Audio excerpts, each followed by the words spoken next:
कहानी का नाम सास की रहस्यमयी डायरी। एपिसोड 3, अंतिम भाग। सच जो रुला दे। पिछले एपिसोड में आपने देखा, सिम्मी को डायरी में रेखा नाम की बहू की कहानी मिलती है और कमला देवी को जैसे सब पता होता है कि सिम्मी क्या कर रही है। अब सिम्मी सच्चाई जानने की ठान चुकी है। सिम्मी रात भर सो नहीं सकी। सुबह होते ही उसने रसोई का काम निपटाया और फिर बिस्तर के नीचे से डायरी निकाली।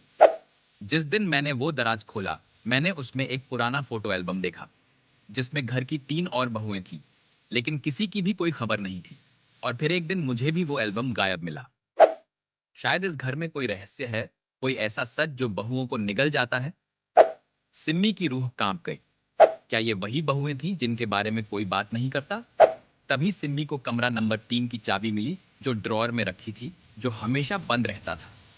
कहते हैं उस कमरे में कोई नहीं जाता। सिम्मी ने धीरे से चाबी घुमाई। दरवाजा खुला। कमरा धूल से भरा था, पर एक टेबल पर वही एल्बम रखा था जिसे रेखा ने डायरी में लिखा था। सिम्मी ने एल्बम खोला। पहले पन्ने पर 3 बहुएं मुस्कुराती हुई।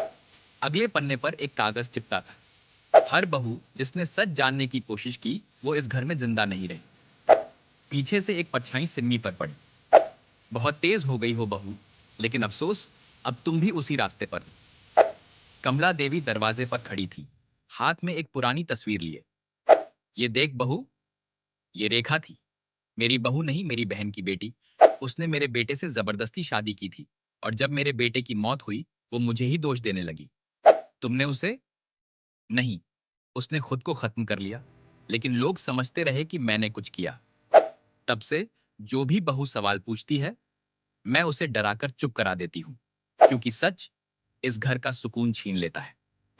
सिम्मी की आंखों में आंसू आ गए। मम्मी जी, अब बस करिए, सब सच बाहर आने दीजिए। डर के साए में जीना अब नहीं होगा। कमला देवी चुपचाप बैठ गई। कट। कुछ हफ्तों बाद सिम्मी ने सारी सच्चाई को रिकॉर्ड कर सोशल मीडिया पर डाल दिया और पहली बार सूरज निवास की बंद दीवारों से बाहर निकली एक सच्ची कहानी। अगर आपको ये कहानी पसंद आई हो तो चैनल को जरूर सब्सक्राइब करें। नई कहानियों के लिए जुड़े रहें। धन्यवाद।